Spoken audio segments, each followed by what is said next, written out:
오늘 저희들이 시편 중에 우리에게 잘 알려져 있는 시편 37편 우리 앞부분을 우리들이 함께 읽었습니다.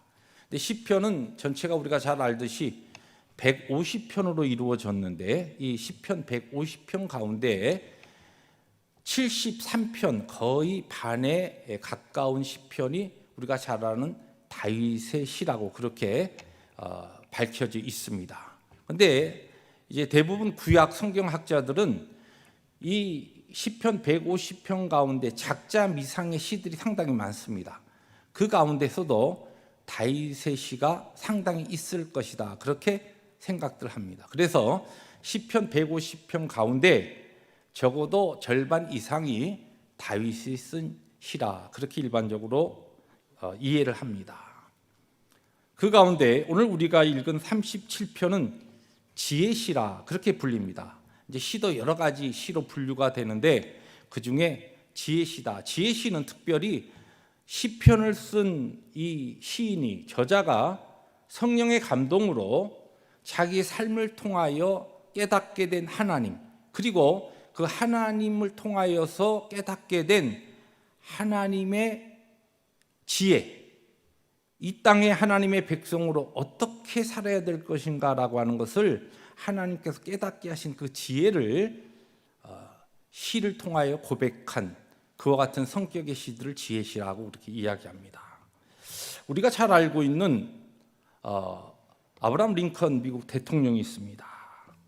이 대통령이 그가 어렸을 때 어머니가 돌아가시면서 성경에서 하나님의 말씀에서 너의 길을 찾아라, 너의 삶의 지혜를 찾아라, 그렇게 유언을 남기고 돌아가셨어요.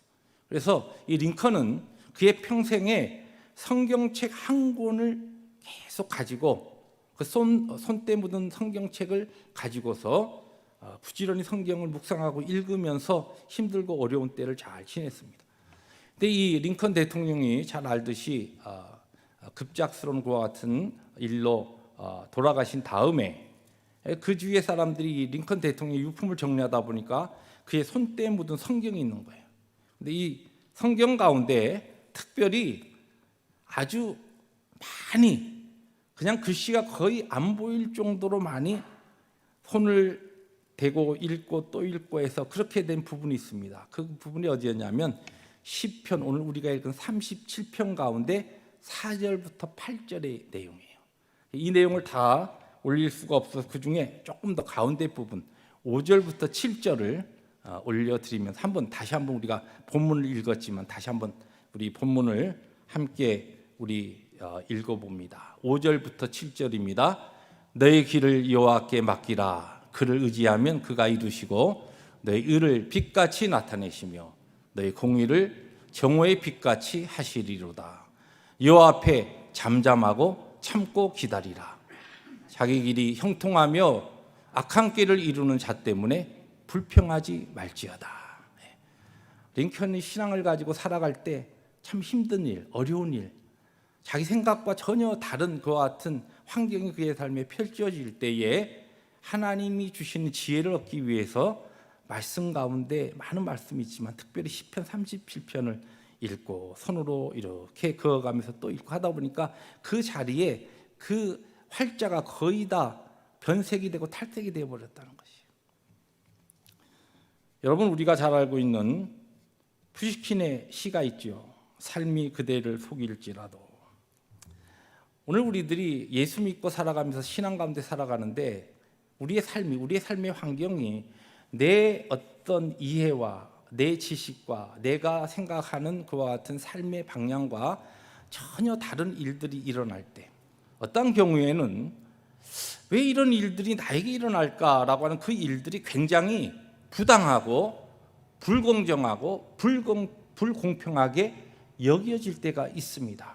사실 믿음을 가지고 살아가는 우리들에게 있어서 가장 신앙생활에 어려운 도전이 언제냐면 내가 하나님의 말씀과 뜻대로 살려고 내가 대충 살아가는 것도 아니고 하나님의 말씀에 순종하고 하나님의 뜻을 찾아가며 살려고 하는데 어떤 일들이 일어나는데 이 일들이 너무너무 나한테 불공평하게 지금 진행되고 있는 것이. 오늘 우리가 읽은 이 시편 37편이 그런 배경으로 다윗이 하나님 앞에 올려드린 시입니다. 그와 같은 과정을 통하여 하나님 주신 지혜를 깨달은 것이죠. 일반적으로 우리들이 불공평하다 할 때 이제 저울을 가지고 저울이 이렇게 기울어질 때 이 기울어진 것이 나한테 유익할 때는 아무도 불평 안 합니다. 당연한 것으로 받아들이고 좋네. 그러다가 이 기울어진 불공평한 것이 나한테 굉장히 불리하게 너무 불편하게 내 삶의 어려움으로 다가올 때 우리는 원망하고 불평하게 된다. 왜 이런 일이 나에게 일어날까? 그러할 때에 우리는 신앙인으로 어떻게 살아야 될 것인가? 거기에 대한 지혜를 오늘 성경 본문에서 우리가 세 가지로 찾을 수가 있습니다. 그래서 오늘 말씀의 제목이 인생이 참 불공평하다고 생각될 때, 여러분 우리들이 예수 믿고 살아가면서 하나님 앞에 범사에 감사하며 모든 것들을 통하여 항상 기뻐하고 하나님 앞에 살아가기를 원하지만 실제 우리의 삶의 환경이 항상 그런 환경이 되지 못합니다. 그러할 때 특별히 우리의 삶에 있어서 영적 도전이 너무 나에게 처해지는 것들이 너무 불공평하다. 그래서 나는 억울하다. 이러한 마음이 들 때에 우리 신앙인은 어떻게 반응해야 될 것인가? 오늘 다윗은 이 시편을 통하여 첫 번째 우리에게 가르치는 귀한 교훈은 불평하지 말라는 것이. 그럴 때 불평하지 말라. 아니 너무 삶이 나한테 불공평한데 어떻게 불평하는 말이 안 나옵니까? 이야기하지 않으면 막 속이 타서 그냥 답답한데, 그러니까 어떻게 돼요? 우리는 말할 수밖에 없고 토해낼 수밖에 없고 이야기할 수밖에 없는데, 오늘 성경은 우리에게 그럴 때 특별히 우리의 입을 잠고 불평하지 말라는 것이. 1절 상반부에 보니까 악을 행하는 자들 때문에 불평하지 말며, 우리가 보통 이제 불공평하다 생각될 때 언제예요? 내 삶이 다른 사람에 비해서 이렇게 비교해 보니까 저 사람은 어떤 경우에는 예수 믿는 사람이 아닌 경우에 그런 때에도 불편하지만, 어떤 경우는 공동체 안에서 예수를 믿는데 나보다 훨씬 더 엉터리로 예수 믿고 적당히 살아가는데 하나님께서 저 사람은 뭔가 잘 풀어주시고 나는 하나님 앞에 말씀대로 살려고 그렇게 몸부림치는데 내 삶은, 내 가정은, 내 자녀들은 점점 더 어려워지고, 그러면 어떻게 돼요? 우리가 불평이 나오죠. 왜 내 삶은 이러지? 내 하나님 뜻대로 살려왔는데 내 오늘 왜 몸의 건강이 이거밖에 안 돼? 하나님, 전능하신 하나님께서 왜 나에게 이런 것을 허락하실까? 이럴 때 우리의 마음에 불평이 모락모락 피어오르고 우리의 입술을 통하여 원망의 말이 나오기 쉽다는 것이. 그때 불평하지 말며. 오늘 시편은 한 번만 이야기하는 것이 아닙니다. 이 불평에 대한 것이 3번 반복해 나오는데 7절 하반절에 보니까 자기 길이 형통하며 악한 꾀를 이루는 자 때문에 불평하지 말지어다. 또 이야기합니다. 또 불평하지 말라. 그리고 그 다음에 분을 그치고 노를 버리며, 그런 상황이 한두 번이 아니라 반복되면 우리가 어떻게 됩니까? 분이 나죠. 마음에 노함이 일어납니다. 이게 버리라는 것이. 그리고 불평하지 말라. 근데 왜 성경은 아니 꽉꽉 이렇게 불평 안 하고 쌓아놓으면 병되지 않습니까? 그러죠? 일반적으로 심리학자들이나 정신 의학자들은 우리가 화나고 뭐 너무너무 답답한 거 그냥 마음에 푹 이렇게 참고 있으면 그것이 억누르게 되어서 그게 디프레시브 심텀으로 그렇게 막 우울증 또 억압된 그런 것으로 인하여 우리가 이 심리적으로 그리고 또 정신적으로 질병으로 되니까 확 터뜨려야 돼. 확 그냥 쏟아내야 돼. 그러는데 오늘 성경은 그렇게 하지 말라는 것이. 왜 그런가? 왜 불평하지 말아야 하는가? 그 이유를 8절 하반절에 이야기합니다. 오히려 악을 만들 뿐이라. 내가 이 지금 불평하는 것, 내가 일어나는 일들이 나에게 주어진 일이 부당하다. 그리고 내가 볼 때 저거 잘못된 건데 저것 때문에 내가 이야기하고 불평하고 원망하고 하다 보면은 그것이 오히려 내가 생각하는 그 악한 그러한 일들이 나로 인하여 내 불평으로 인하여 악을 만들어가는 일이 된다는 것이. 여러분 오늘 우리 성경 교회적으로 우리 교육부 주관으로 해서 성경 읽기를 하고 있는데 오늘 민수기가 오늘 정상적으로 읽은 민수기가 끝납니다. 36장으로. 민수기를 쭉 같이 읽으신 분들은 기억하실 텐데 민수기에 나오는 이스라엘 백성들이 가장 많이 한 것이 뭐예요? 원망과 불평입니다. 그것 때문에 하나님께서는 너무 진노하셔서 모세에게 여러 번을 내가 이 백성들을 이제 한꺼번에 멸해버리라 그렇게 진노하십니다. 그 하나님의 진노를 모세가 얼마나 많이 막아섭니까? 그런데 여러분 한 사람의 또는 한 그 그룹의 이 불평이 그것으로 끝나지 아니하고 불평이 바이러스처럼 공동체에 번지게 된다는 거예요. 불평하지 말라는 거예요. 그런데 이 원래 이 오히려 악을 만들 뿐이라 불평은 내가 그렇게 싫어하고 내가 볼 때 저 잘못됐다라고 하는 것이 오히려 내가 그렇게 생각하는 것을 내 불평을 통하여 만들게 된다. 그런 뜻이기도 하면서 이 번역을 새 번역에서는 어떻게 번역했냐면 이렇게 번역했습니다. 이런 것들은 오히려 악으로 기울어질 뿐이다. 이 무슨 얘기냐면 그러한 것을 통하여서 여러분 우리 한국 정치에 대해서 참 관심이 있으신 분들이 많으셔요. 뭐 우리 대한민국 사랑하니까 우리가 또 고국을 떠나와서 그럴 때 거기에 일어나는 일들을 보면서 어떠한 것들이 굉장히 부당하고 불공정한 것을 보면서 우리들이 거기에 대해서 분노하고 화를 냅니다.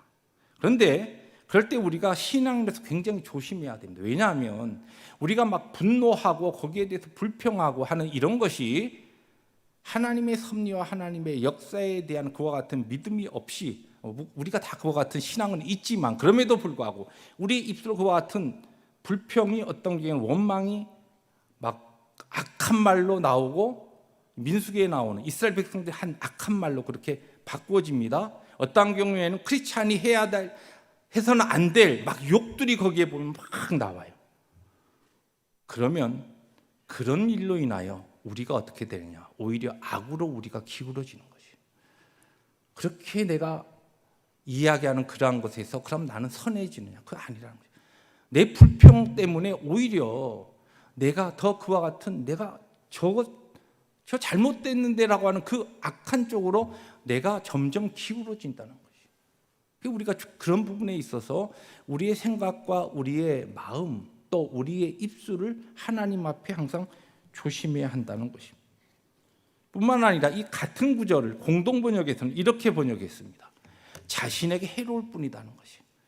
여러분 우리가 불평하면 원망하면 짜증나는데 어떻게 해요? 그냥 확 풀어야지 그게 속 시원하지요. 그런데 성경은 속 시원한 게 아니에요. 우리에게 절대 도움이 안 된다는 것입니다. 그것은 우리를 해롭게 할 뿐이다는 것이죠. 다윗이 이것을 삶으로 경험한 겁니다. 내가 너무 힘들어서 하나님 앞에 막 그것으로 인하여서 내가 막 쏟아부었던 그것은 오히려 나에게 해가 되는구나. 그것을 알게 되었다는 것입니다. 사랑하는 성도 여러분, 우리의 삶이 어떤 경우에는 정말 하나님께서 왜 살아계신데 나를 사랑하셔서 나를 구원하시고 이 땅에서 나의 구원의 길을 인도하신 걸 내가 믿는데 왜 이러한 다른 사람과 비교해 볼 때 왜 이렇게 힘들고 어려운 길을 걷게 하시는가? 이러한 답답한 정말 인생이 참 불공평하다. 그런 억울한 마음이 들 때 성경은 아무리 그런 환경에서도 입술로 범죄하거나 입술로 불평하거나 원망하지 말라. 첫 번째입니다. 그러면 어떡합니까? 그냥 입 딱 다물고 있으면 병이 되는데요. 그 방법을 성경은 우리에게 이야기합니다. 두 번째로 성경은 우리에게 하나님께 여호와께 의뢰하고 맡기고 선을 행하라. 그렇게 이야기합니다. 가만히 있으라는 게 아니에요. 그렇게 답답하고 너무너무 내 마음이 터질 것 같을 때는 그 문제를 하나님께 가지고 나와서 그것을 가지고 사람에게 가서 사람에게 불평하고 원망하고 이야기하고 그렇게 하지 말고 우리 믿는 자들에게 하나님께서 우리에게 주신 놀라운 은혜의 방편이 있지 않습니까? 하나님 앞에 그 문제를 가지고 엎드려 기도하는 거예요. 하나님 내가 죽겠습니다. 오늘 성경은 우리에게 특별히 3절에서 6절 우리 다시 한번 우리 본문을 통하여 한번 읽어봅니다. 시작. 여호와를 의뢰하고 선을 행하라. 땅에 머무는 동안 그의 성실을 먹을거리로 삼을지어다. 또 여호와를 기뻐하라. 그가 너의 마음의 소원을 너에게 이루어 주시리로다. 너의 길을 여호와께 맡기라. 그를 의지하면 그가 이루시고 너의 의를 빛같이 나타내시며 너의 공의를 정오의 빛같이 하시리로다. 여기 첫 번째 보니까 여호와를 의뢰하고 선을 행하라. 제가 빨간 줄로 좀 하이라이트 해놨습니다. 빨간 글씨로. 이건 무슨 얘기냐면 여기에 하나님을 의지하기 때문에 선을 행하라는 뜻인데, 하나님을 의지한 믿는 마음을 가지고서 선을 행하라는 것은 하나님의 선하심에 대한 너의 신앙의 고백을 삶으로 나타내라는 것이에요.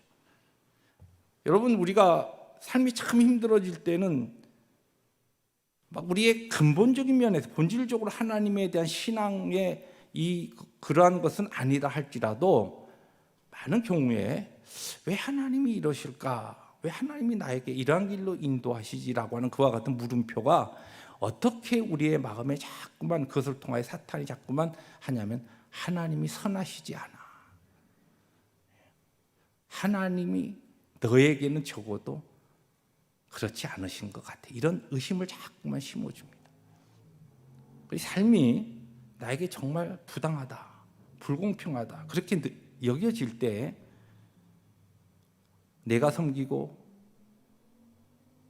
내가 경외하는 하나님은 이 모든 환경, 나에게 주어지는 이 모든 일 가운데서도 여전히 선하십니다.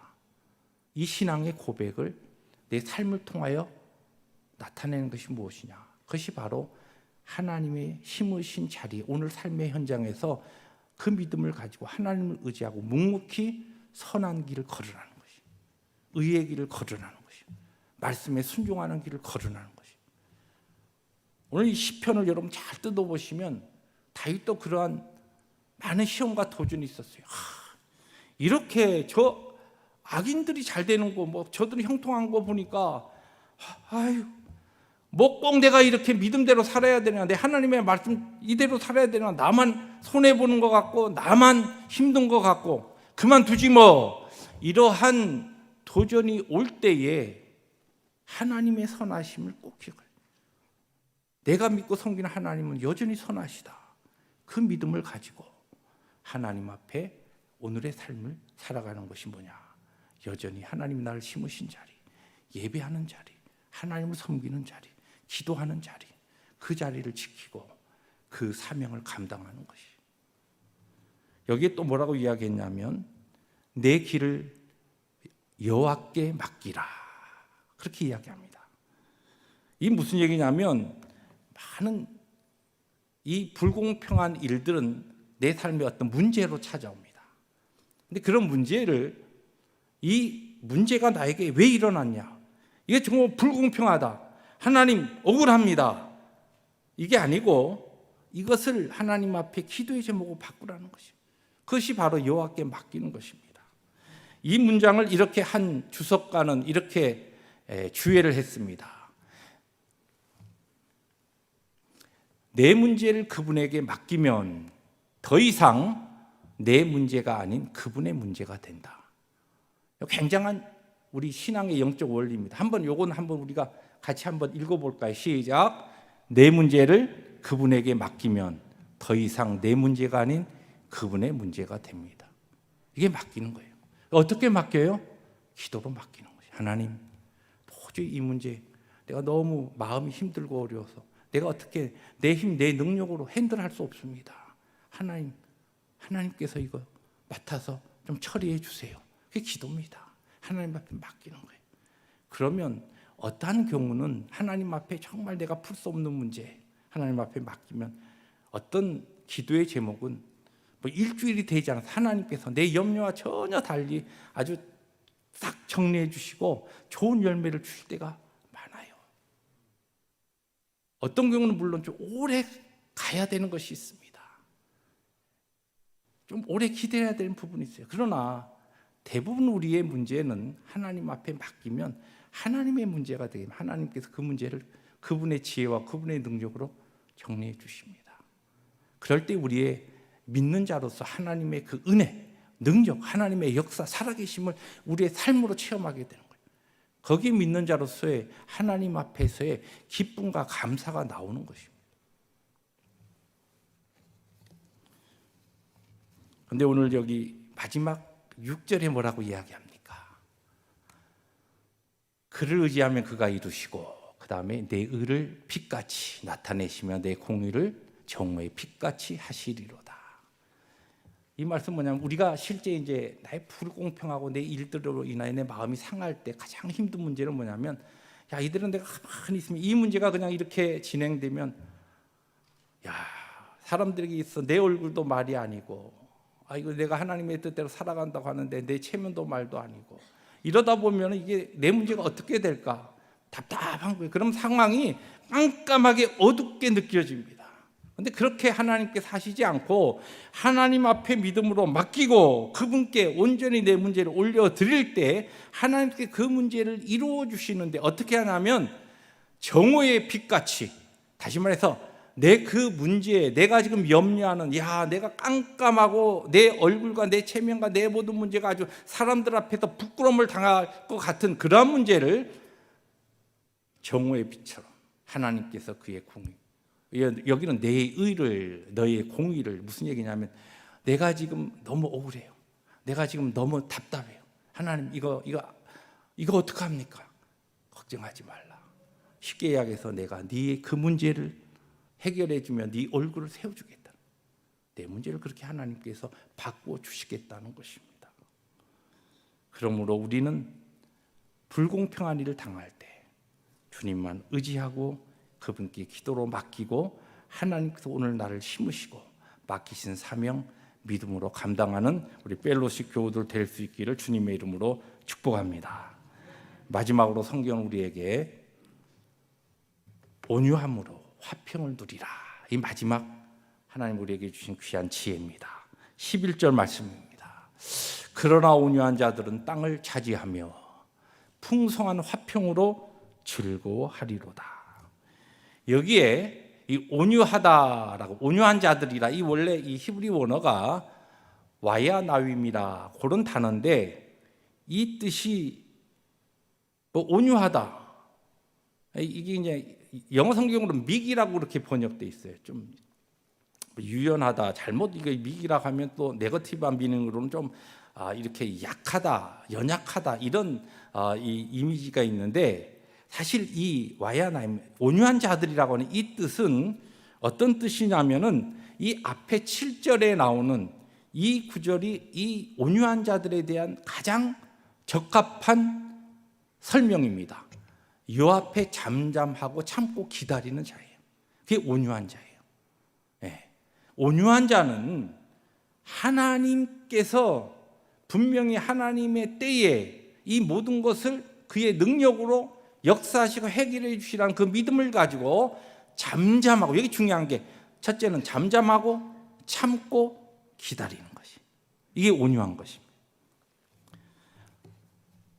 지금도 이 중국에 가면 중국 시골에는 이렇게 투게라고 하는 거, 이 닭들을 가지고서 막 닭 싸움을 많이 한다 그래요. 그래서 어떤 동네마다 모여갖고 자기 제일 잘 싸우는 닭을 뭐 가지고 나와서 이제 싸움 시켜갖고 그래서 막 동네에서 막 응원하기, 하나의 동네 시골에서 스포츠식으로도 하고, 어떤 경우는 또 시골에서는 닭 투게를 가지고서 이 닭 왼쪽 닭 오른쪽 닭 해가지고 돈을 걸고 노름도 한다고 합니다. 이 중국의 투게가 그 아시아에 좀 이렇게 유명한데, 그런 이야기가 있습니다. 중국의 어느 지방에 이 싸움닭, 그러니까 투게를 잘 훈련하는 조련사가 있었는데, 그 마을에 영주가 이 조련사를 찾아갔어요. 왜냐하면 자기 집에 이 닭이 하나 있는데 막 생긴 거는 막 벼슬도 쭉 붉고 막 색깔도 그냥 화려하고 덩치도 대단한데, 이게 닭들 옆에 가면은 생긴 거 하고 달 그냥 하고서 그냥 한쪽 구석으로 자꾸 피해가는 거예요. 그러니까 이 영주가 이 자존심이 상해서, 이거 내가 키우는 우리 집에 이게 투게인데 어디 갖다 놓으면 다른 닭들한테 맨날 비실비실하니까 당신이 좀 이 닭을 조금 이렇게 잘 훈련 좀 시켜주셔서 조련사를 찾아갔습니다. 알겠습니다, 맡겨놓고 가십시오. 이제 한 달 후에 이렇게 가봤더니 좀 달라진 것 같아요. 이 닭이 항상 비실비실하던 닭이 눈이 그냥 반짝반짝 빛나면서 똑똑똑 이런 게 좀 달라졌구나. 그게 아직도 좀 시간이 걸립니다. 좀 갔다 오세요. 한 달 후에 또 갔어요. 그랬더니 이번에 보니까 옆에 닭들하고 막 싸우고 있어요. 근데 상당히 잘 싸워요. 이제 많이 달라졌네. 데려가도 될까요? 아닙니다. 아직 멀었습니다. 또 그 다음에 갔다가 또 한 달 후에 갔어요.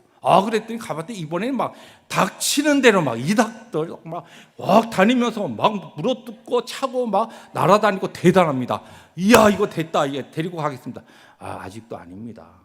한 달만 더 있다 오십시오. 이제 한 달 후에 이 영주가 갔더니 이 닭이 안 싸우고 있는 거예요. 그냥 턱 이렇게 서 있어요. 가만히 안 싸워요. 이게 싸움 잘하기 위해서 훈련시키려고 데려다 줬더니 이제 안 싸고 가만히 서 있는 거예요. 근데 가만히 보니까 다른 게 있어요. 가만히 서 있는데 그 주위에 닭들이 보니까 자기 닭만 보면 응 하고 다들 이렇게 도망가는 거예요.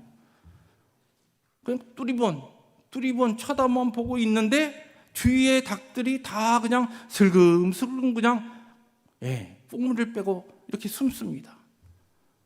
이 조련사가 하는 말이 이제 데려가십시오. 이제 됐습니다. 이게 바로 오늘 성경이 이야기하는 온유입니다. 하나님이 나에게 주시는 그 은혜와 약속 때문에 나는 비록 아무것도 없어도 하나님이 나에게 약속한 그 약속으로 인하여 나에게는 든든함과 당당함이 있습니다. 그런 사람은 안 싸워요.